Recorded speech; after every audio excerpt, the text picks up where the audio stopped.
ورحمة الله وبركاته بسم الله الرحمن الرحيم إن الحمد لله والصلاة والسلام على من لا نبي بعد أما بعد সম্মানিত ভাই বন্ধুরা, আজকের এই ভিডিওতে আমি আপনাদের সামনে পবিত্র রজব মাসের কিছু ফজিলত এবং বারাকাত এবং আমাদের কি করণীয় এবং বর্জনীয় সে সম্পর্কে আপনাদের সামনে কিছু কথা বলবো কোরআন এবং হাদিস আলোকে। আল্লাহ পাক রব্বুল আলামিন আমাদের প্রত্যেকেরই ধৈর্য সহকারে ভিডিওটি শেষ পর্যন্ত দেখার তৌফিক দান করেন। وقال النبي صلى الله عليه وسلم اللهم بارك لنا في رجب وشعبان وبلغنا رمضان।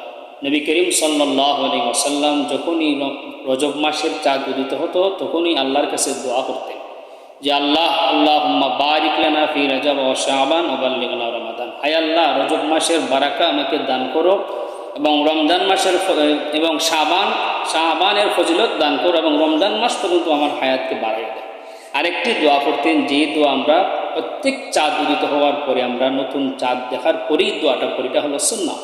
আল্লাহুম্মা আহিল্লাহু আলাইনা বিল উম্নি ওয়াল ঈমানি ওয়াস সালামাতি ওয়াস সালামি والإسلام والتوفيق لما تحب وترضى ربي وربك الله। এই দোয়া পড়া সুন্নাহ।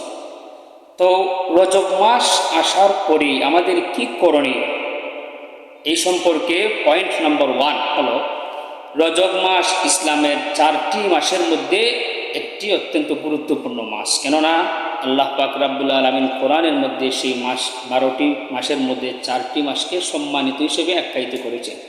সবই তো আল্লাহর মাস, কিন্তু এই 12টি মাসের মধ্যে 4টি মাস হলো ফজিলতপূর্ণ মাস, গুরুত্বপূর্ণ মাস। যেমন ইন্না ইদ্দাতাশ শুহুরি ইনদাল্লাহি ইসনা আশারা শাহরান ফি কিতাবিল্লাহি ইয়াওমা খালাকাস সামাওয়াতি ওয়াল আরদা মিনহা আরবাআতুন হুরুম যালিকা ad-দীনুল কাইয়্যিম ফালা তাযলিমু ফীহিন্না আনফুসাকুম ওয়া কাতিলুল মুশরিকিনা কাফাতান কামা ইউকাতিলুনাকুম কাফা ওয়া আলামু আন্নাল্লাহা মাআল মুত্তাকিন।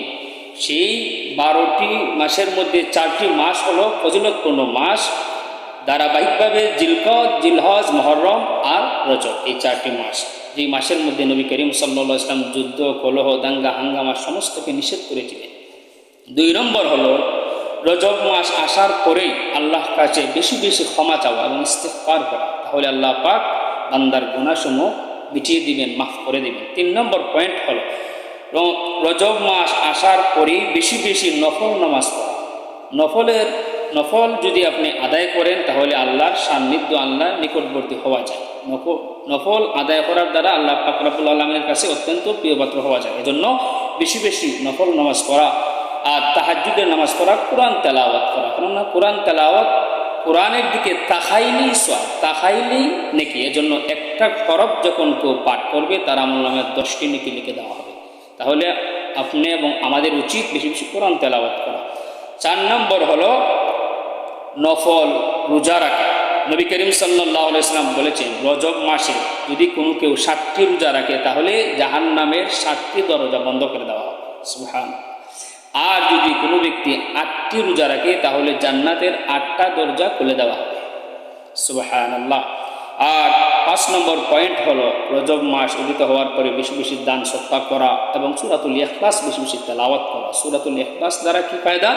নবী করিম সাল্লাল্লাহু আলাইহি ওয়াসাল্লাম হাদিসে পাকে বলছেন, সহিহ হাদিস, যে ব্যক্তি সূরাতুল ইখলাস 3 বার পাঠ করবে তার আমলনামায় 1 কোরআন শরীফের সওয়াব দেওয়া হবে। সুবহানাল্লাহ, সুবহানাল্লাহ। সেই বারাকা এবং ফজিলতপূর্ণ মাস থেকে আমরা কেন বঞ্চিত হব? অতএব আমাদের মুসলমান হিসাবে, নবীজির উম্মত হিসাবে আমাদের উচিত রজব মাস উদিত হওয়ার পরে নবী করিম সাল্লাল্লাহু আলাইহি ওয়াসাল্লাম যে একটা দোয়া পড়তেন সেই দোয়া আমরাও পড়ব, আল্লাহুম্মা বারিক লানা ফি রজব ওয়া শাবান ওয়া বাল্লিগনা রমাদান।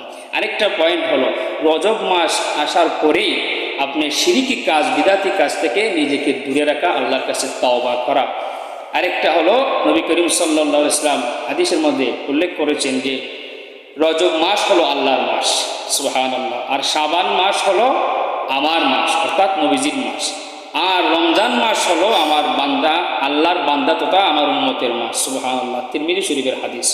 নবী করিম সাল্লাল্লাহু আলাইহি ওয়াসাল্লাম উল্লেখ করেছেন যে রজব মাস আল্লাহর মাস, শাবান মাস নবীজির মাস, রমজান মাস আল্লাহর বান্দা এবং নবীজির উম্মতের মাস। হাদিসে কারিমে নবী করিম সাল্লাল্লাহু আলাইহি ওয়াসাল্লাম বলেছেন, শাবানু শাহরি ওয়া রমাদানু শাহরুল্লাহ। শাবান হলো আমার মাস আর রমজান হলো আল্লাহর মাস। অতএব রজব মাস আসার সাথে সাথে প্রত্যেকটা প্রত্যেকটা মুসলমানের, প্রত্যেকটা নবীজির উম্মতে উচিত হবে গুনার খাস পরিত্যাগ করে ইস্তেগফার বেশি বেশি বাড়াইয়া নফলের সান্নিধ্যে যাওয়া এবং আল্লাহর কাছে ক্ষমা চাওয়া, আর রজব মাসগুলোতে বেশি বেশি আল্লাহর কাছে ফানা চাওয়া, দান সৎকা করা, নফল বন্দেগী করা, সিয়াম সাধনা করা।